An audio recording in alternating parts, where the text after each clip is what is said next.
So now we get to the fair value option, and this is kind of nice because we're really not going to, there's not a whole lot of calculations on this one.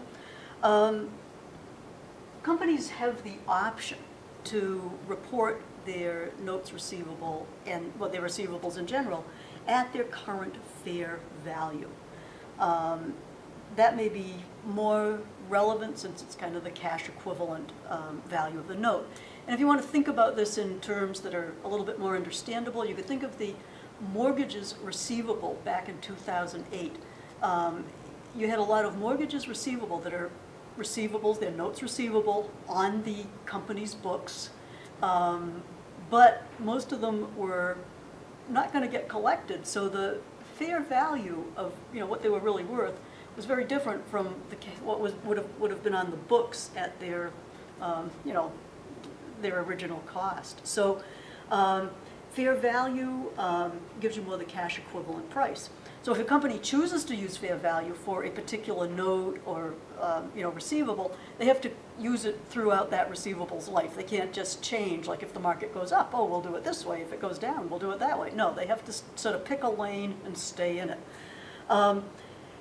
Where you have notes receivable reported at their current fair value, this works very similarly to trading securities, if you remember that from AC 102.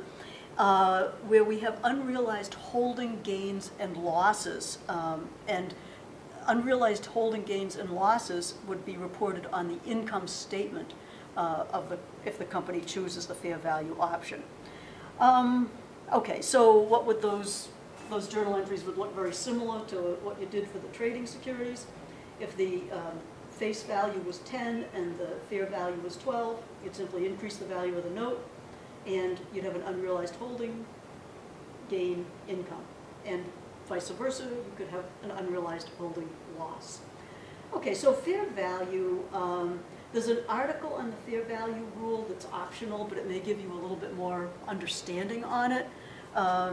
And fair value was basically not used much in this country up until, well, through the 1970s. And that would be from the 30s to the 70s. Now, 1929, you had the market crash then and the Great Depression. Lots of regulation came in. That's when the Securities and Exchange Commission was formed. They put on a lot of regulations, and part of the blame for the Great Depression had to do with companies sort of reporting things at their fair value, or what they thought was the fair value. And so from the 30s to the 70s, because they kind of fair value accounting was kind of blamed for that. It was kind of banned by the SEC for all that time. It wasn't used much. But then regulations were relaxed. And this is a pattern that happens. You have something awful happen, lots of regulation, then people forget. And then regulations are relaxed. And then something else awful happens. And this goes on and on and on. And right now, we're in a period of regulations being relaxed. So just watch out.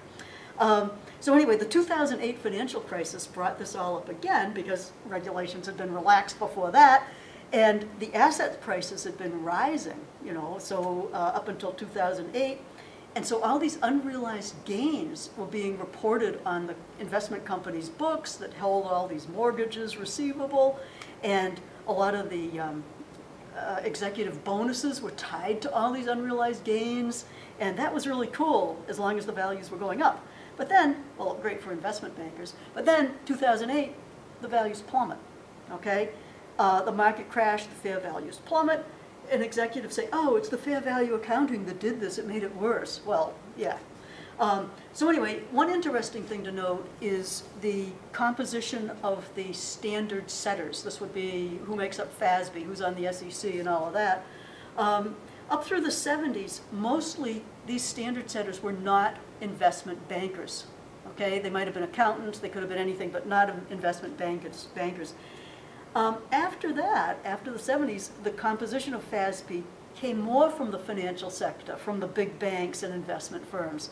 And it's like, oh, we can take care of ourselves. We don't need all that regulation. And then look what happens. Anyway, so we can do accounting in here and learn the journal entries, but I think it's also important to sort of step out and get the, sort of broader perspective on how these things actually impact people.